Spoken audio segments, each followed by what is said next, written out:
All right, thanks for joining me today. I wanted to talk to you guys about the why behind the strength routines that I posted last week, specifically for runners, but really for anyone. I think there's power in knowing why you're doing something, so that's why we're here today. The reason there is power in knowing the why behind something is it keeps you motivated and it gives you reason to keep on going. Specifically for runners, I think this is crucial. We always want to know, what can we do to get faster? How do we get faster? How do we get better? So that's why we're here today. Our bodies are a lot like cars. I've got Lightning McQueen here joining us today. If you don't take care of them regularly, you don't do regular maintenance, oil changes and such, they're not going to function properly, and you may have to pay for very expensive repairs down the road if you don't maintenance your car regularly. Same exact thing with your bodies.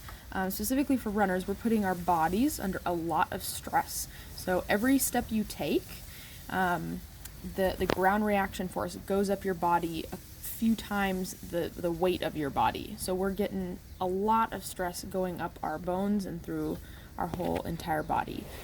So it's very important to maintain your body if you're wanting to continue to run daily and for a long time down the road. So, but let's get back to the why. So again, any of these routines anyone can do. They will improve your strength, your VO2 max, your endurance. But specifically, I chose these exercises for runners because of the planes of motion that these exercises are in. So let's talk about planes of motion. So as humans, we operate in 3 different planes of motion. The sagittal plane, the frontal plane, and the transverse plane. So the sagittal plane, let's hop over to this picture here.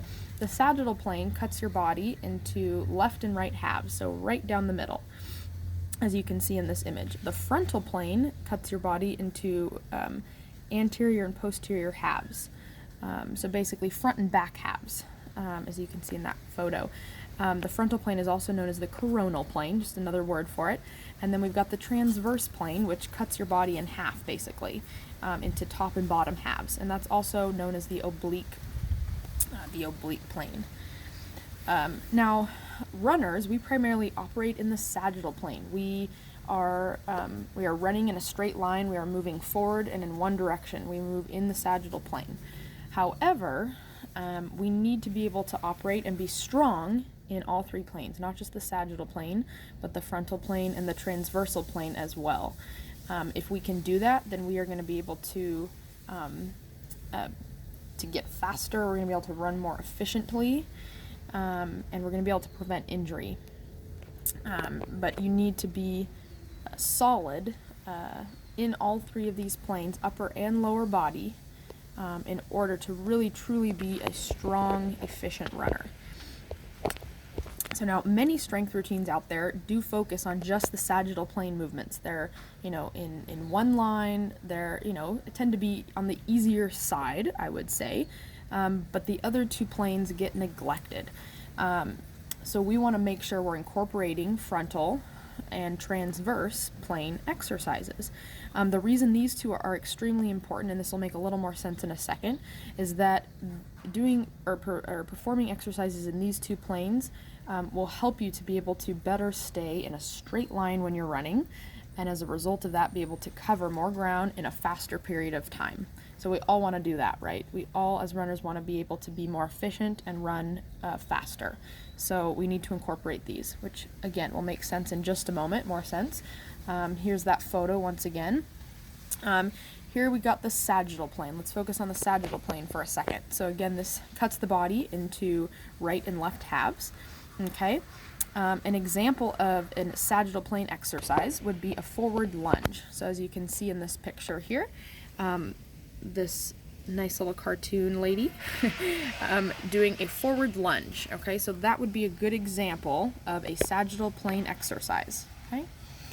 Now we've got the frontal or coronal plane. Again, this cuts the body into front and back halves. Okay, an example of that would be a lateral lunge. So now you're moving out of that forward motion, and you are moving into a lateral or side-to-side type of motion. Okay. All right, and next we've got the transverse or oblique plane, which again cuts the body into top and bottom halves. Okay, a good example of this type of exercise would be, we've got now around the world lunges, okay, where you go forward, back to the side. You're twisting your body. This is key into, you know, how and why this is a transverse movement. Something like a Russian twist, which we performed in the routine last week, would also be considered a transverse or oblique plane exercise because you're rotating, okay? Okay, so now I've got the routines listed here that I put up on YouTube last week.